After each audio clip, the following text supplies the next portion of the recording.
Sveicināti Latvijas čigāni, Latvijā un ārzemēs.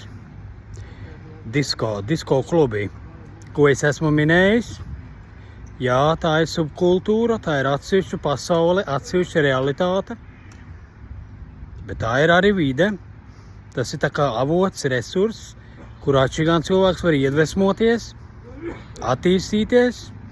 Tur ir ļoti daudz vērtīgas idejas gan personībai, gan dzīves izpratnei, gaumei.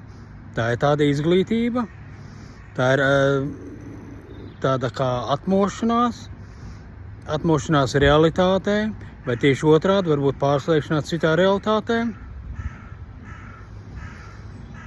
Ja tu esi sagatavojies un izpildi visas kluba prasības, noteikumus, tad tas ir labs solis socializēties. Tas ir labs tāds kā izmēģinājums, ka tu arī vari iesaistīties, iekļauties citās sabiedriskā vietā. Jā, tur ir face control parasti, tur prasa ID, tur ir dress codes, ja pareizi jāapģērbjās, pareizi apavi, pareizas drēbes.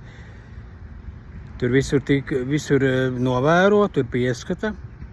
Es runāju par augsts klases disko klubiem. Jā, tā ir tā kā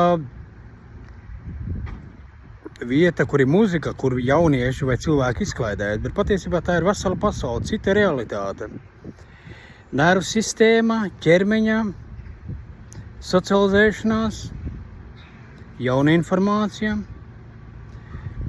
izjust, izprast gaumi, stilu, paskatīties uz sevi no malas, pavērtēt, jo kā cilvēks komunicējas ar tevi, cik viņš ir atsaucīgs un atvērts, tas ļaus saprast tevi pašu. Teiksim tā, caur citiem cilvēkiem mēs varam uzzināt, kādi mēs esam. Citi cilvēki ir tāds mūsu spogulis savā ziņā. Un arī domāšana var mainīties, pateicoties, apmeklēt klubus, izklaides pasākumus. Un tā ir tāda vieta, kur arī var cīnīties vai mazināt diskrimināciju, rasismu. Es esmu saskāries ar diskriminatīvu attieksmi no dažādiem klubiem. Diemžēl tā ir patiesība nesen.